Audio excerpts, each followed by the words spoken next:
Imphal police station की मनुंग चनबा सेगा road कोंजेंग Hazari लेकाई दा लेबा खाइदेम सैत्यजित अतोपा मिंग बोबो की युमदा नरांग नुमिदांग पुंग 10 मखाई खरा हेलकपदा BJYM की प्रेसिडेंट ओइरंबा मनोहर मयुम बारिस शर्मना लुचिंगदुना लाकपनी हाइबा मियोय कुनलोमना नोंमै राउंड कया अमरुम कापसेलमले हाइरी थौदो अदुदा नुपी अमा यावना मियोय मंगा असोक अपन नंखरे मियोय मंगा असिगी मनुंगदा मियोय अनि अरुबा फिबमदा हौजी राजमेडी सिटी दा लाइकनरी थौदो अदुगी मतांगदा कोंजेंग Hazari लेकाई youth development club अमदी खाइदेम Satyajit की लोइनबी खाइदेम ओंबी रंजनाना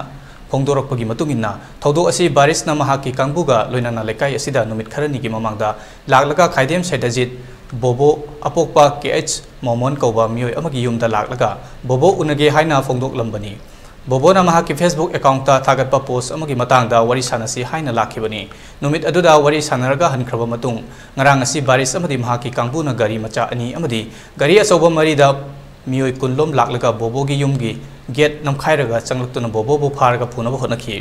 मदुदा लेकाई अदुगी मियोय सिंग चंगसेलक्तुना बोबो पुबा यारोय हाइना थिंगबगा लोइनना मियामगा मुकनखि मदुदा बारिस अमदी महाकी कांगबुना गेट वांगमा लाथुक्तुना चतख्रगा नोंमै राउंड कया बैंक फायर तौरबा मतुंग मियामदा अतमना टारगेट तौरगा कापसिलखिबनी हाइरी मदुदा सेगा रोड कोंजेंग हजारी लेकाइदगी RK ओंबी मेधा चही यांखै नोंमाइथेम अब्लेशन चही 15 नोंमाइथेम प्रियानंदा चही 53 सेगा रोड ख्वाइराकपम लेकाइदगी फिजम त्रिलोकचान चही 53 अमदी सयांग कुराव मखोंगदगी सलाम बोइचा चही 53 हाइरिबा मियोय मंगा असि नोंमाइना पानबनी सोकलबा मियोय मंगा असिगी मनुंगदा मियोय अनि अमदी फिबम लुबना मरम ओइरगा राजमेडी सिटी दा हौजिक लेकनरी लोइनाना नोंमाइथेम अब्लेशन दी डिस्चार्ज तौख्रे थौदोक असिगी मतांगदा इम्फाल पुलिस स्टेशन दा रिपोर्ट अमा कंप्लेंट तौखिबगा लोइनाना इम्फाल पुलिस स्टेशन अमदी फोरेंसिक साइंस की टीम लाक्तुना यंगसिनख्रे ngarang thokiba thौदो अदुदा लेकाई मियामना फाहोबुनी हाइबा थौदो अदुदा सिजनरपा एंटॉक गाड़ी मचा अमा ngasi पुलिस ता सिनख्रे हाइरी थौदो असिगी मतांगदा GSC अमा सेमदुना वरेप कया लौगदौरी हाइरी थोकिबा थौदो असि पुंग 9 मखाई 10 मखाई 13 तारकवा स्वाइदा थोकिबा थौदोकनी हाइबा थौदोक असि अखोइगी लेकाई सिमक्तदा लेबा खाइदेम सैत्यजित सही 19 बोबो सिंह हाइना मागी अकाउंट करीगुंबा वहाई वता खरा थागलुबगी दमक्ता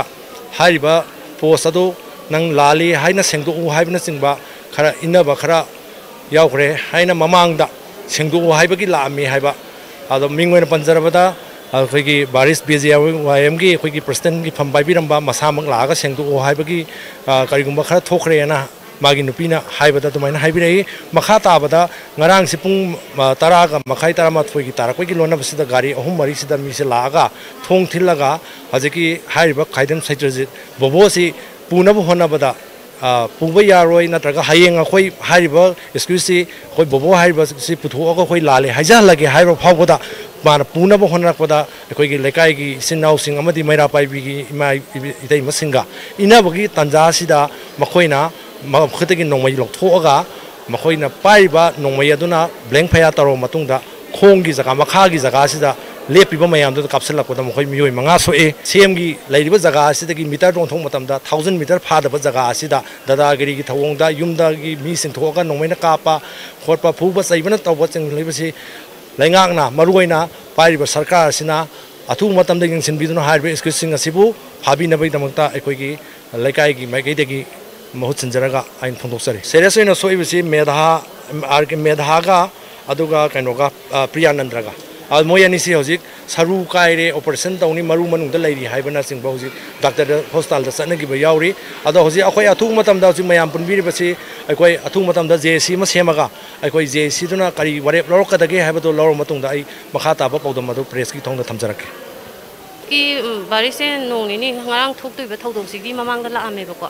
अदैदु कईगिनो नाइना हंगे अदैदुदा दाबो उनागे हाय अदा उनाबसिदा अइना कई थागलमगे माना कई थागलमगे अमते येंजगे हाबदा सुमाइना थागलमेबा पोस्टे बारिसे हातपा यारबने दुबो आई हातरबने आइगे फ्रेंड ओइ लेरमेन हाइको हातपा हाइबसिदा माना सेंस अमरोमदा हातोकपोरोमदा सखरेबको माना थागलिसिना हातपा हाइदे मीना सिधनबा मयामदो अदुगी वादो हाइबने नंग सावगनो खोकनो नो माइ वारी सानेको